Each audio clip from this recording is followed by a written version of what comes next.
10-Minute Jazz Lesson Podcast, episode 140.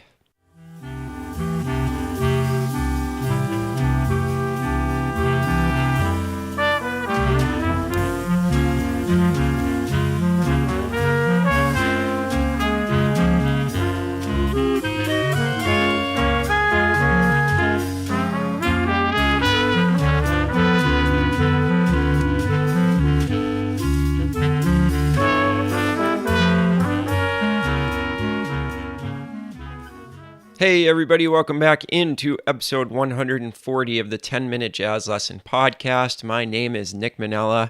If you are new to the show, I am the creator and host of this show, and we seek to bring you a short but informative jazz lesson each and every week, complete with PDF downloads of all these exercises. Again, if you're new to the show, or if you've been thinking about becoming a supporter and getting your hands on all those PDFs, all you have to do is go to our Patreon page. You can find a link to that at our website, 10minutejazzlesson.com. Click on one of the Patreon banners or one of the Patreon links. That'll bring you over to that site. A fantastic way to support all the creators that you know and love.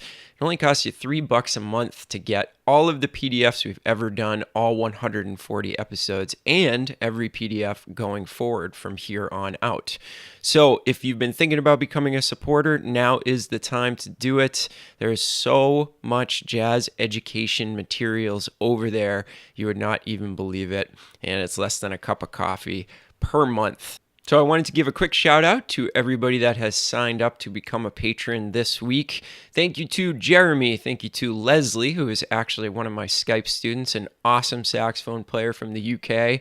And thank you to David. And David is actually one of my students from way back in the day, another awesome saxophone player that lives in my area. So thank you to those folks for choosing to support the podcast. You people are really the ones that make this possible each and every week. So if you feel like you've got the money to support us, we greatly appreciate it, and it keeps everything running smoothly here and keeps the episodes coming at you. All right, let's jump into today's episode. So this week's episode is going to finish up our series on some interesting and creative ways that you can use the metronome to get your time a lot better. And this week, as the title suggests, is really, really difficult stuff. This stuff is not easy. It's really the height of working with the metronome. And added bonus, you're going to get to hear me sounding like an idiot this week because I am currently working on some of this stuff and I am still horrible at it. So you're going to get to hear some of my struggles trying to work on this stuff. So you get the added bonus of your host of the show sounding like a third grader trying to get this stuff happening. But I do believe that it is really, really valuable to try some of this stuff that's completely way out of your league, just to kind of show you that this tool, the metronome, is just an endless well of stuff to work on. I mean, you will never master the metronome. As much as you try, as much as you think you might be able to, there's always something you can do to push this tool past your current boundaries and get something new out of it. So we've talked about using the metronome on all 4 beats. We've talked about using the metronome on just 2 beats in the measure. Now, we've only talked about 4/4 here, and that's what we're sticking to in this episode as well. Of course, there's a million other ways to use the metronome in different time signatures, but we're just keeping it to 4/4 just because we don't have an hour to present this stuff to you. So just keep that in mind. There are, of course, a million other time signatures that you should be working on, but let's start with the basics here. So we've talked about all 4 beats. We've talked about 2 beats in the measure. We've even talked about doing 1 beat in the measure. This week, we're going to get into using the metronome on off beats in a really kind of difficult way. Everything that we've done so far, the metronome has been squarely on the beat. Now we need to start to talk about things that are going to really show us how bad we are with the metronome, which is it clicking on the upbeats instead of the downbeats, right? And doing this comes with a caveat, is that you're going to start to work on this stuff without your instrument. This is so hard that you're simply going to have to turn on the metronome and just try to count with it. And that's all you're going to be able to do for the first little while that you work on this. So let me show you what I'm talking about.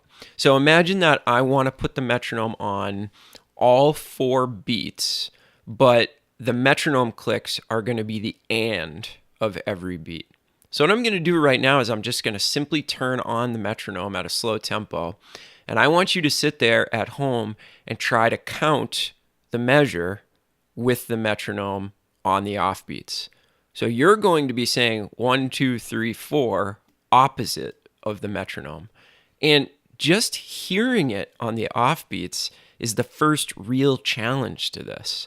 You know, it takes a long time to actually be able to place that metronome on those offbeats. But what I suggest doing is just saying and every time the metronome clicks, and then start filling in the other beats. So you're going to start by just saying and then you're going to progress into saying 1 and 2 and 3 and 4 and 1 and 2 and 3 and 4 and.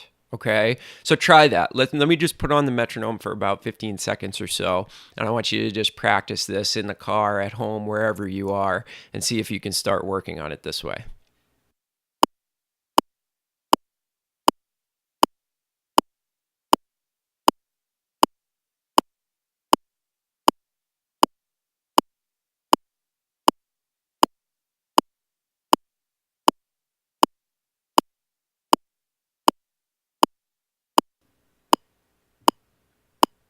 Okay, so now what I'm going to do is actually count along with it the way that I would like you to count along with it.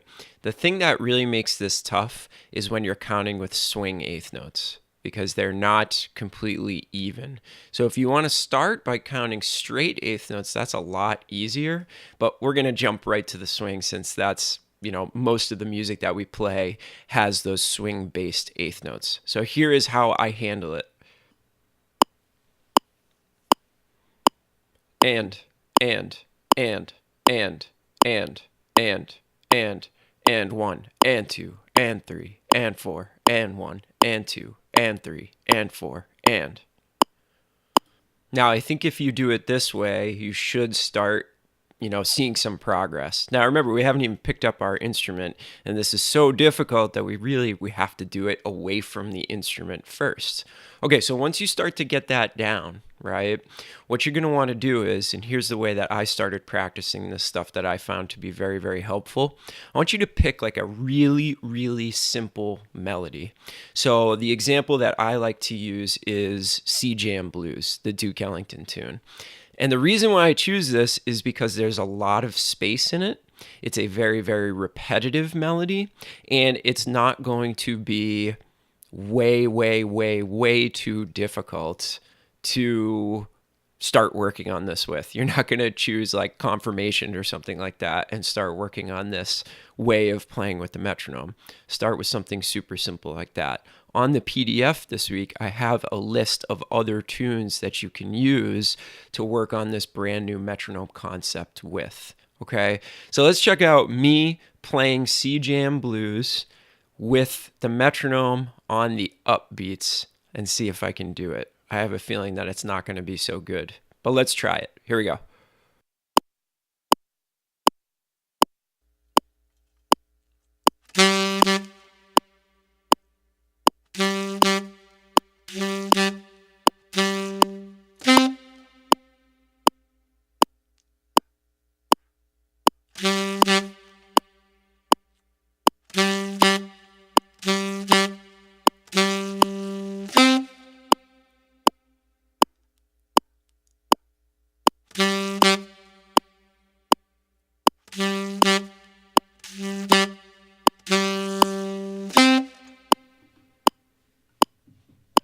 Oh, it's such a mess. It really is. It's such a mess. You can hear I'm all over the place with this. So this needs a ton more work on my part. I've really been very frustrated by this over the past couple of weeks, but it's slowly getting better, even though it's not good. it's just the toughest thing I've worked on in like years, but I'm going to keep at it because I can see a light at the end of the tunnel, and I know that this is really going to improve my sense of time, my ability to be more free with my rhythm. It's just that it's incredibly frustrating right now.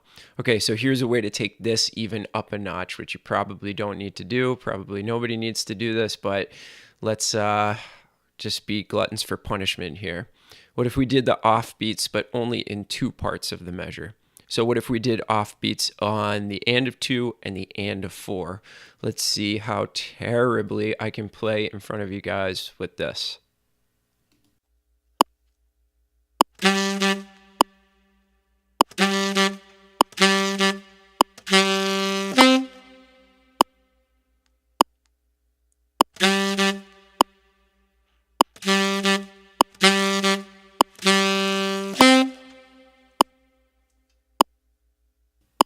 So, really bad. Obviously, really, really bad. But something that makes me as frustrated as this and sound as bad as this can only lead to good things.